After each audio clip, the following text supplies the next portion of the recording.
Good afternoon to our viewers here in Kenya and around the world. It's time for Lunchtime News, this Sunday, the 13th day of June 2021. Glad to have you tuned in. I'm Purity Museo. Byron Abuli is our sign language interpreter this afternoon. The decision by the Siaya County Emergency Response Committee to ban burial ceremonies to curb community spread of COVID-19 seems to be bearing fruits after politicians skipped the burial of ODM leader Raila Odinga's uncle Peter Odima in Alego, Usonga. Siaya County government has tightened the COVID-19 protocols following an alarm over surging COVID-19 infections in the Nyanza region. The burial of the late Peter Odima, the maternal uncle to the former Prime Minister Raila Odinga in Magwar Village, Siaya County, went on without a good number of his family members, including Raila Odinga, following new COVID-19 protocols imposed by the county government to curb the spread of the deadly COVID-19 disease. Locals who had thronged the village in anticipation that the former Prime Minister would attend the burial left a dejected lot when they learned that neither Raila, his brother Dr. Oburu Odinga, nor former GEM MP Jakoyo Mediwo would attend the funeral in conformity with the COVID-19 protocols. Siaya County has imposed new COVID-19 protocols, including reducing the number of mourners at any given time as the pandemic takes toll on locals. During the burial, Siaya Deputy Governor Dr. James Okumbe, who represented Odinga at the ceremony, sounded an alarm over surging COVID-19 infections in the county and urged locals to take the government containment measures seriously. The county is on high alert over new Indian COVID-19 variant reported in the neighboring Kisumu County. And former NACADA Chairman John Mutudhu has cautioned the political class against politicizing affairs of the judiciary. Mutudhu urged elected leaders and other state officers to instead channel their energies towards the welfare of citizens. The former NACADA boss at the same time advised President Uhuru Kenyatta and Chief Justice Martha Koome to seek amicable ways of settling the spat between the executive and the judiciary for the benefit of all citizens. And he was speaking on the sidelines of a career mentorship program for teenagers organized by the Africa Inland Church, Bondeni.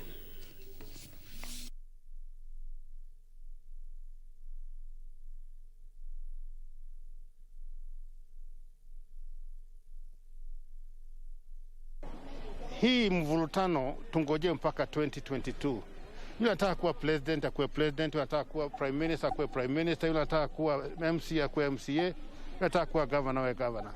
Lakini tuache hizi side shows.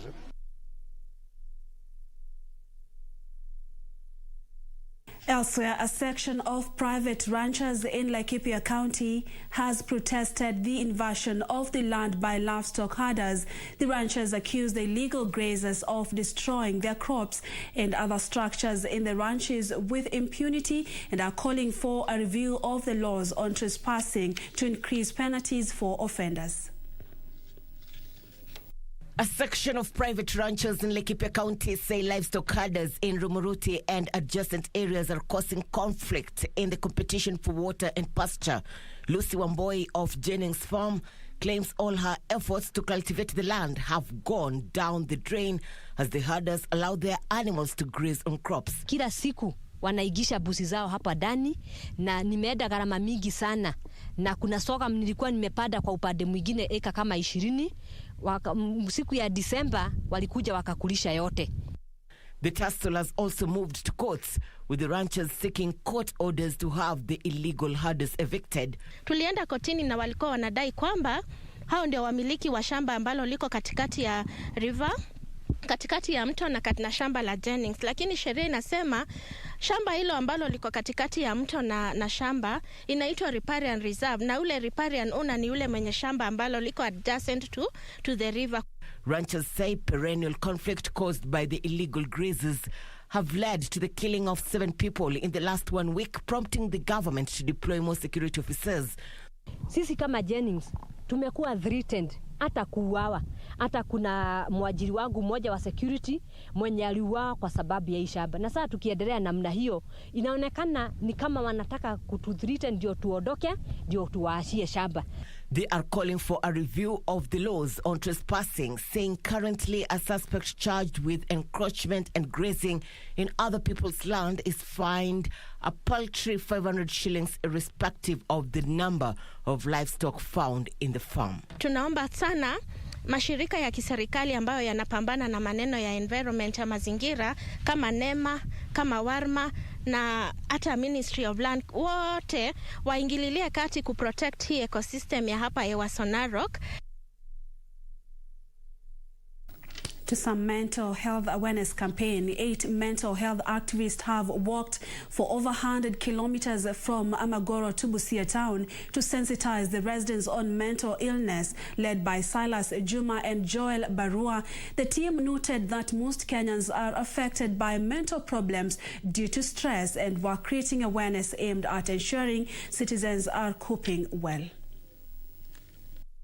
Following increased cases of mental illness in the nation and Busia County in particular, 8 mental illness activists have embarked on a journey to sensitize residents of the region on the condition.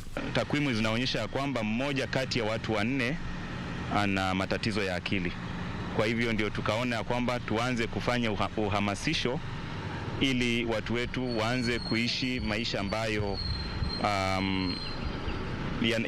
yataweza kuhakikisha kwamba mawazo yao ama akili zao ziko sawa. They noted the cases of murder and people taking their own lives are also on the rise among families, an issue that needed to be addressed. We have a responsibility as a society to address this matter, 1, by creating awareness, which we have commenced, and 2, by all of us participating in ensuring that all agencies, all systems come together to address this matter of mental issues. They are advising citizens to go for mental checkup to establish their psychological health status. Tunaomba jamii irudi katika mambo yetu ya kimsingi. Tutembee, kama hauendi mbali tembea tu. Ili pia mawazo yako yanaendelea yakiwa masafi. Pia tusijihusishe katika madawa ya kulevya kwa sababu inachangia sana. At the same time, they appeal to the government to put aside a budget for mental health awareness and treatment. The activists will next walk from Malaba to Nairobi in a week's time to create more cognizance on the issue. Let's walk together this walk. Let's unite our people. Msongo wa mawazo imewa disintegrate, imewaacha apart, kila mtu ako kivyake. Sasa tuungane, tuunganishe watu wetu kwa pamoja na tuongee lugha moja. For Channel 1 News, I'm Ben Troinjue. Kitui County Senator Enoch Wambua has expressed concern over the wanting state of healthcare facilities in the county, saying patients are exposed to numerous danger due to lack of personnel, equipment and essential drugs. Wambua singled out Ikudha Level 4 Hospital, where all inpatients are being accommodated in the maternity ward and the ambulance grounded due to lack of fuel. He called on relevant authorities to save the situation. And that those machines, the machine that we found there is actually almost an obsolete machine. Somebody has got to take a WhatsApp photo of the X-ray image from a computer and send it by WhatsApp to a doctor to make an analysis of the image and prescribe medication. That is as dangerous can get. Student leaders at the Rift Valley Institute of Science and Technology in Rongai Sub-County have mounted a sensitization drive about COVID-19 among community neighbors, and the awareness campaign aims at making donations of face masks and hand sanitizers, besides spreading the gospel about the need to stay vigilant against the virus. The campaign will enable needy students and members of the community in the neighboring the institute access face coverings and hand-washing sanitizers and become efficient partners in the ongoing war against the virus.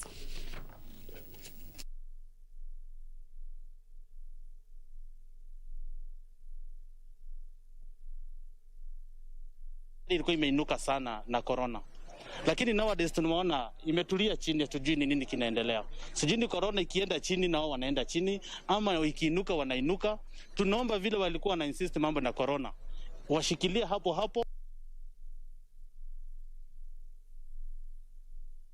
Elsewhere, residents of Red Hill area in Limuru have raised health concerns over a proposed 5G data center project by Safaricom in the area led by their leaders. The residents say the project seeks to change the land from agricultural to industrial, saying the health of nearby dwellers may be at risk.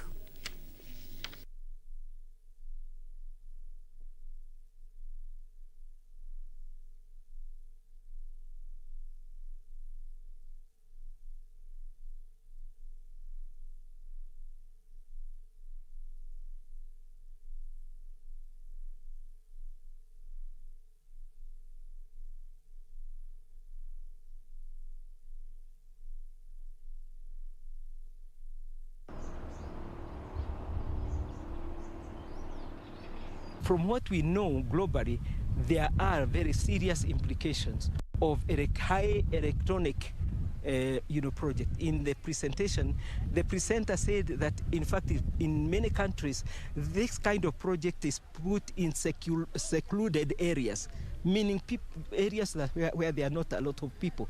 But here it is being built right in the middle of a neighborhood that is agricultural, that is also, that has a lot of institutions around here.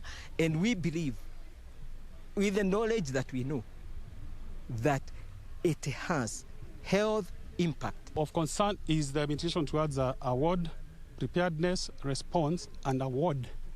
We'd like to know from Safaricom and the county government itself what steps they would take towards addressing those concerns. From an economical point of view, it will spur economic growth in this area.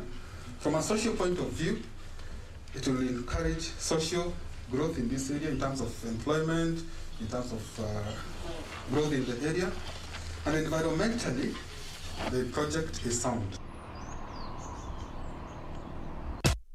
Fast break. Thank you for staying with us. Stay with us. Still plenty more coming up shortly.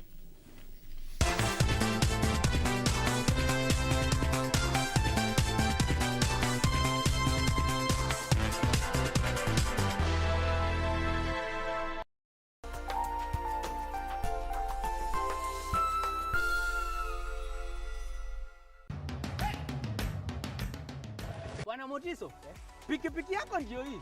Uko shwani yangu. Hii pikipiki ni unakumbuka uniekelea the lowest unique bid yako ilikuwa ngapi? 18 shillings. Na unajua kuendesha hii gari? Kidogo. Haya, kitoko yako shika helmet, kifungu yako chomoka na mali yako. Kujiunga na QuickBid ni rahisi. Enda kwenye M-Pesa, bonyeza paybill kisha weka business number 4032353. Kwenye account weka kodi ya bidhaa unayotaka na bid yako ya chini zaidi. Kwa mfano TV 16. Kisha weka shilingi 20 tu kama idadi yako. Weka bid yako pia kwenye www.quickbid.co.ke. Kumbuka, bid ya chini zaidi ya kipekee ndio hununua. QuickBid, bidhaa bora kwa bei ya chini. Sasa, hii ng'ombe ni yako. Asante. Hii ng'ombe itatoa maziwa mengi kabisa. Sasa shida ya school fees imeisha. Jen, chukua hii. Hebu nikuulize, hii maneno nasikia ya bima ya elimu inaweza kuwa namna gani mtu anachukua? Process ya kuchukua insurance cover yote ni rahisi. Hata niko na cover ya gari yangu. Kwanza unajaza proposal form kama hii na uijaze wewe mwenyewe. Na kama haujui kusoma, uijaze na mtu unayemwamini. Hakikisha ile majibu umepatiana ni sahihi na ni ya kweli. Pia thibitisha insurance cover imeangalia maslahi yako. Na usiwahi sign proposal form ambayo haijaandikwa kitu chochote. Pia ukumbuke kujitolea photocopy yako. Sasa wacha nianze hiyo process. By the way, ukisubmit hiyo proposal form, uhakikishe umepatiwa policy document. Uisome na uielewe. Hiyo ndio thibitisho ya kuwa una bima. Asante sana. Ujumbe huu umeletwa kwako na IRA.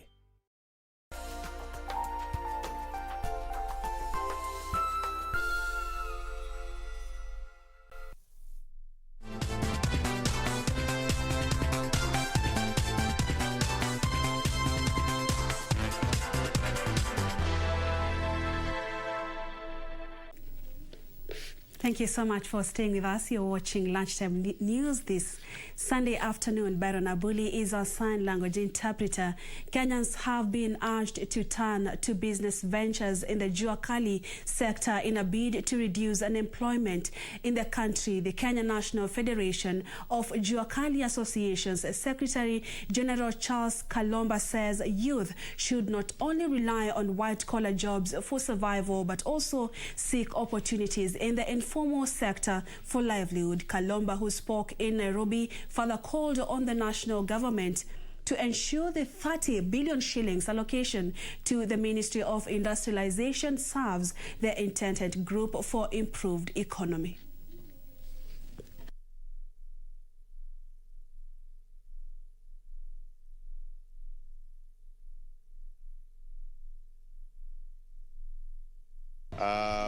We began to look at how do we now implement the progression pathway, where the Jua Kali guys, we have to recognize their prior skills, where they have learned, recognize their prior recognition of prior learning, where they have been learning, and then we take them across to trade testing for third grade, then second grade, and then first grade, and then they can become craftsmen, and then they can progress to master craftsmen and professional craftsmen.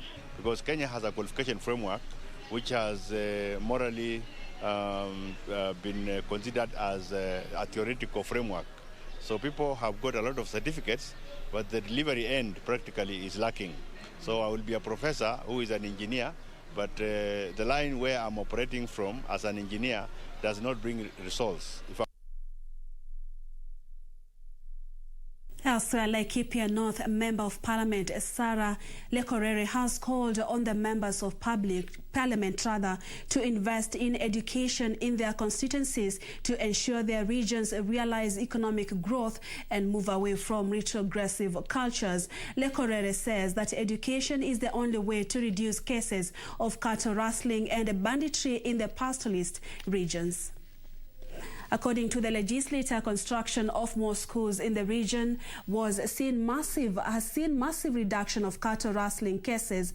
Lekorere, who officially handed over 4 classrooms to parents at Sirimon Laikipia Day Secondary School, called on the Ministry of Education to facilitate the registration of the new school and deploy teachers to ensure it benefits from the free education program. Lekorere, wangekuwa vile vichakani wakiongojea kuwa mabibi za watu, wakiongojea kuwa majambazi wa kutumia bunduki haramu kuangaisha raia. Na mimi napoona hali ya usalama katika Laikipia imechangiwa pakubwa na ukosefu wa shule katika haswa maeneo wanapoishi wafugaji.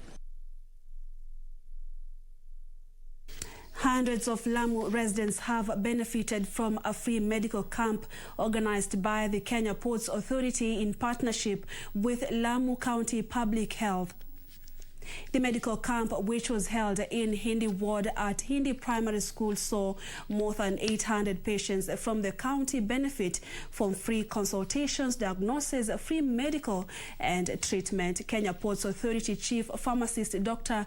Njau Majimbo said most of the patients were ailing from non-communicable diseases, among them high blood pressure and diabetes, cancer and respiratory infection and TB.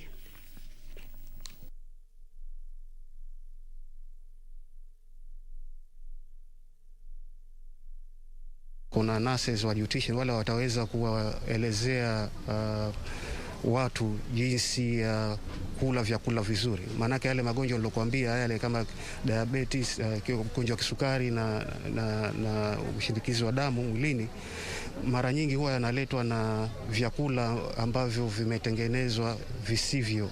What we are doing here is part and parcel of our corporate social investment programs, which we have been doing in the other counties within the coast region, and with a key focus on empowering people by ensuring that the community is healthy and the community has good education. Tuna changamoto ambazo kuna huku, umaskini ni mwingi. Maeneo haya na umaskini mwingi. Pengine saa hii kama poti imekuja pengine kutokana na mabadiliko, lakini tumeona umaskini mwingi. Sasa matibabu inakuwa ni changamoto. Unapika pia kwa hospitali unaambia dawa fulani hakuna, enda kwa chemist na pesa kwenda kununua hakuna. Sasa tunashukuru jambo hili liendelee, hata kama nikala kila baada ya miezi 6 itakuwa ni vizuri, kila baada ya miezi 6 wanakuja kutusaidia. Tutashukuru sana. And in Narok County, the county government, in conjunction with the private-public partnership, is celebrating 20 years anniversary of conservation of the 126 hectares Mara Triangle in the Masai Mara, which has seen tremendous conservation efforts.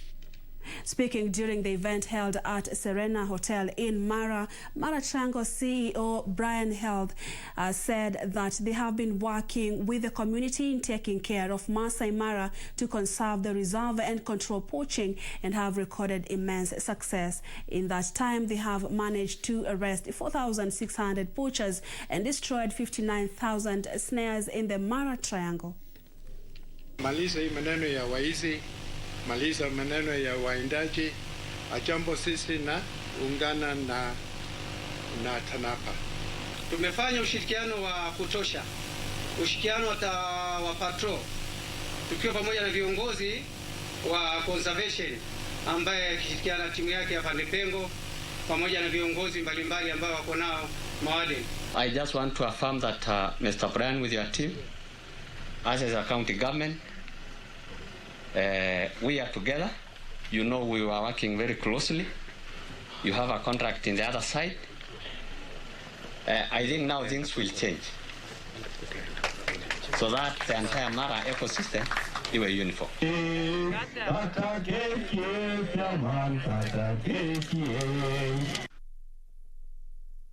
And the government has put on notice individuals who have invaded part of the 16,000-acre TANA irrigation scheme land in Hola, Tana River County. Principal Secretary in the Ministry of Water and Irrigation, Joseph Irungu, says private developers have put up permanent structures and story buildings on the scheme that is under the National Irrigation Authority.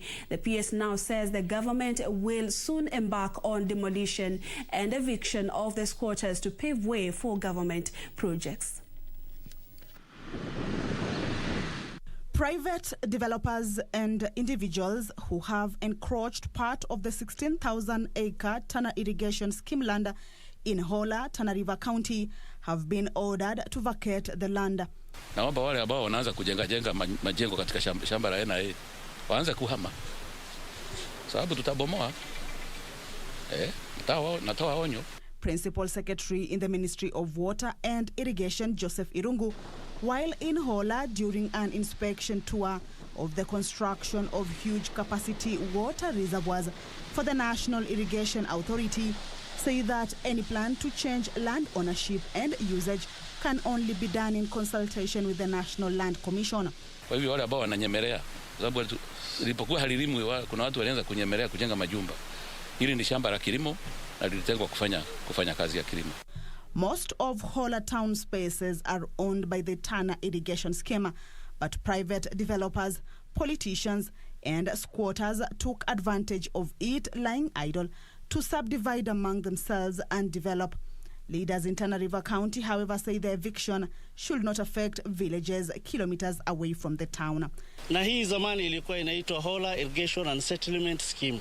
Mambo mengine kidogo kidogo hiyo tutafagia manager. Utupatie tu ile ushirikiano yako, ile mambo kidogo kidogo ya hapa na pale nini ya town kule ni shida ya town, lakini shida ya wakulima. Manyumba usivunje. Sio haya ana biashara huko. Unafikia pengine utavunja hizo manyumba. Tunapenda tu utujengee majumba kama vile zamani, mkulima analima anarudi hapo kwa nyumba yake, ni karibu kwa karibu tu. Nasema hii huku kama hapo kwa Mheshimiwa Reabai hapa Kiarukungu, Kiamnyaka, tunaomba tujengewe majumba. The Tana River County government has a plan to relocate residents in villages prone to floods, which Governor Dadho said will be relocated in 43 village clusters placed on higher grounds. On a separate matter, the Albinism Society of Kenya has raised concerns over what it claimed is continuous violation of their rights through job discrimination and frequent emotional and physical attacks from the society. The organization at the same time said lack of unity among its members has partially contributed to the tribulations people with albinism are currently undergoing in the country. They were speaking today in an event to mark the International Albinism Awareness Day. The day was set aside by United Nations in 2015 and is marked on the 13th of June every year. This year's theme come across the globe is strength beyond all odds. The community of persons with albinism in Kenya have gone through several challenges, including 1. Adverse effect of coronavirus pandemic. The coronavirus pandemic continue to leave a nerving and socio-economic effect in our society, where persons with albinism are called to be the coronavirus carriers, where they spread across the world. Political persecutions. Lately, as you may have been seeing in various media outlets, our own chairman and senator for persons with disability, Honorable Isaac Mwaura, has been on the receiving end of what can easily be argued to be undemocratic governance in the political sphere, for simply speaking up his mind. Our quest for equality is also equally informed by the realization that equality for everyone is equality for someone with albinism. That there can never be equality for us as persons with albinism, as marginalized groups of people, if there is no equality for everyone else.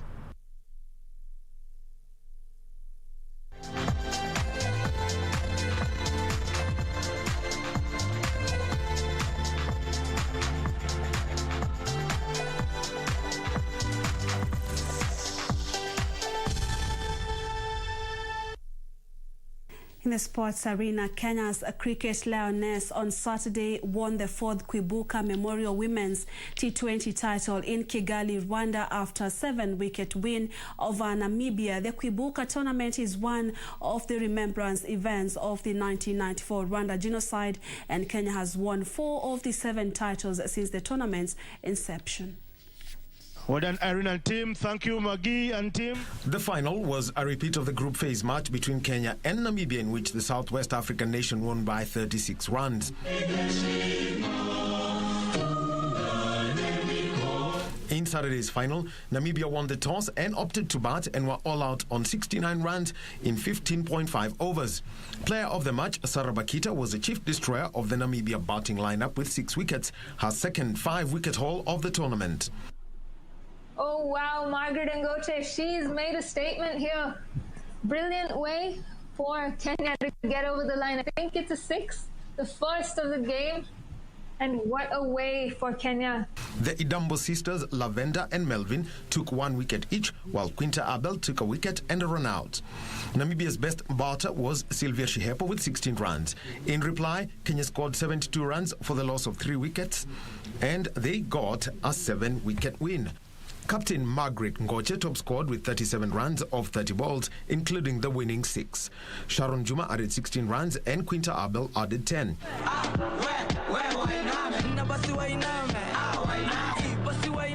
Abel was named the player of the tournament with an all-round score of 31 points from her batting, fielding and bowling performance. The KWIBUKA Women's T20 competition was started as a memory to those who were killed in Rwanda's 1994 genocide. For Channel 1 Sports, I am Daniel Wahome. And Romelu Lukaku paid tribute to his Inter Milan teammate Christian Eriksen after scoring against Russia to help world #1 side Belgium start Euro 2020 with a win. Denmark midfielder Eriksen collapsed on the pitch early on Saturday in the Group B game with Finland and received emergency treatment on the field. Maestro. And it's Golovin's corner, which first up that event. Belgium opened their Euro 2020 with a comfortable 3-0 win over Russia last night. There were some doubts as to whether the game in St. Petersburg would go ahead as scheduled because of events in Copenhagen, before it was later given the all-clear. Lukaku opened the scoring after pouncing on a mistake by Andrei Semenov. Little Dries Mertens. It's come to Lukaku, who would not miss from there. Chaotic Russian defending. Lukaku in glorious isolation with as much time and space as he would wish to feast upon. Well, it's an absolute gift. You cannot afford to give a striker like Lukaku an opportunity like this. But when the forward ball is played, he looks as if he's in an offside position. And then the defensive touch, breaks it. Advice, having scored this goal. Roberto Martinez's side added a second before half-time through substitute Thomas Meunier. In form, Lukaku sealed a comfortable win by scoring his team's third goal with a composed finish in the closing stages. They're running themselves two in the... Hazard. And Meunier, the substitute, makes it 2 for Belgium.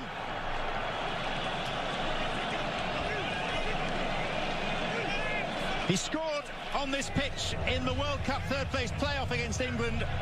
He repeats the Belgium versus Russia game started after it was announced that Denmark midfielder Christian Eriksen was awake and stable in hospital after collapsing in their match against Finland.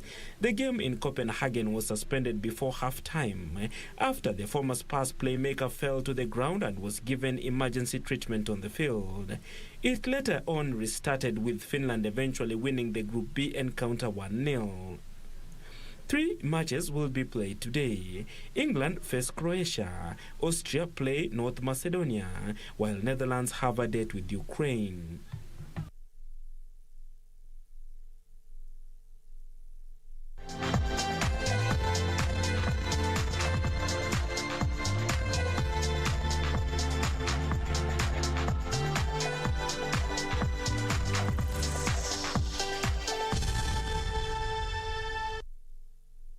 That's it for sports and lunchtime news this Sunday afternoon. Thank you so much for watching. I'm Purity Museo. Byron Abuli has been our sign language interpreter. Do enjoy the rest of our programming. Good afternoon and God bless.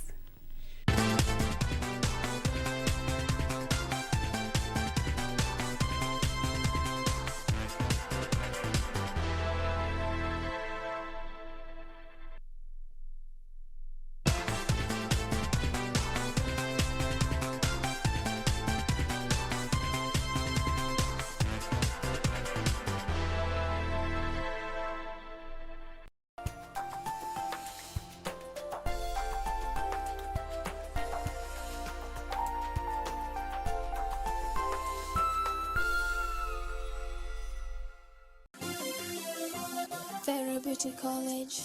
Vera Beauty and Fashion College, with branches in Nairobi, Eldoret, Thika and Meru.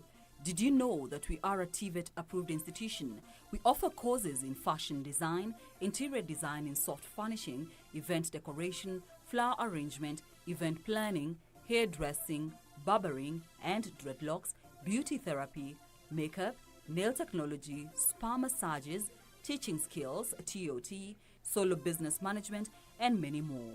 Register now and visit our website on www.verabeautycollege.com. You can also call on 0725 923 550 Nairobi branch, 0728 087 689 Eldoret branch, 0722 227428 Thika branch, 0725 000-706 Meru branch. Vera Beauty and Fashion College, a TVET approved institution.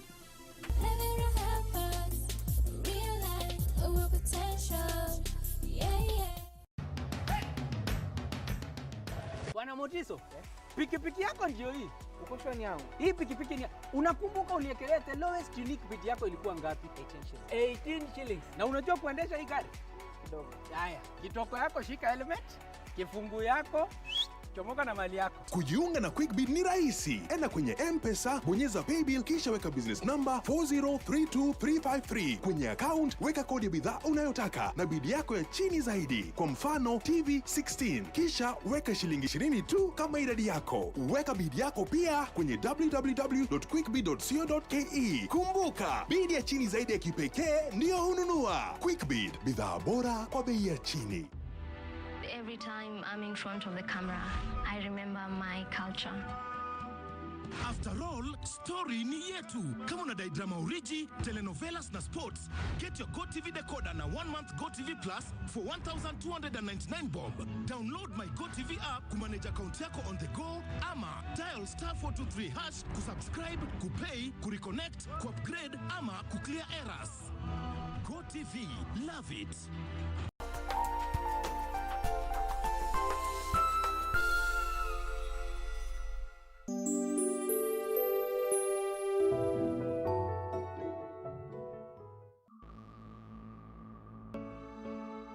We are here and we are strong. Let's be counted as we move on. Make a difference, change lives as we tell our different stories. We are capable, beautiful. We are born to do great things. We're unstoppable, incredible, 'cause we're differently abled, differently.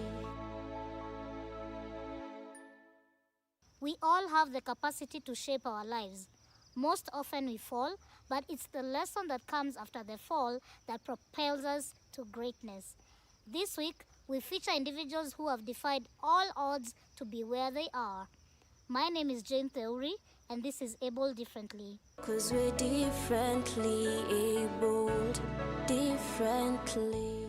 The year 2001 is still fresh in Zablon Makoha's mind, as it's the year he had to restructure. Take a look. Zablon is a responsible career person and uses this as a platform to bring food on the table. Mimi nimeajiriwa na ninafanya na kampuni inaitwa Darling. Kwa wale wanajua sana, but kuna jina inaitwa Styles Industries. Hapo ndio ninafanya kazi nikipata